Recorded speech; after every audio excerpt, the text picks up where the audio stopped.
MM Royal கேட்டர்ஸ் and events தங்களை அன்புடன் வரவேற்கின்றது.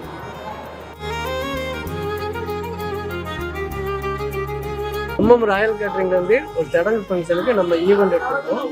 நம்ம என்ன பண்ணலாம்னு பாருங்க.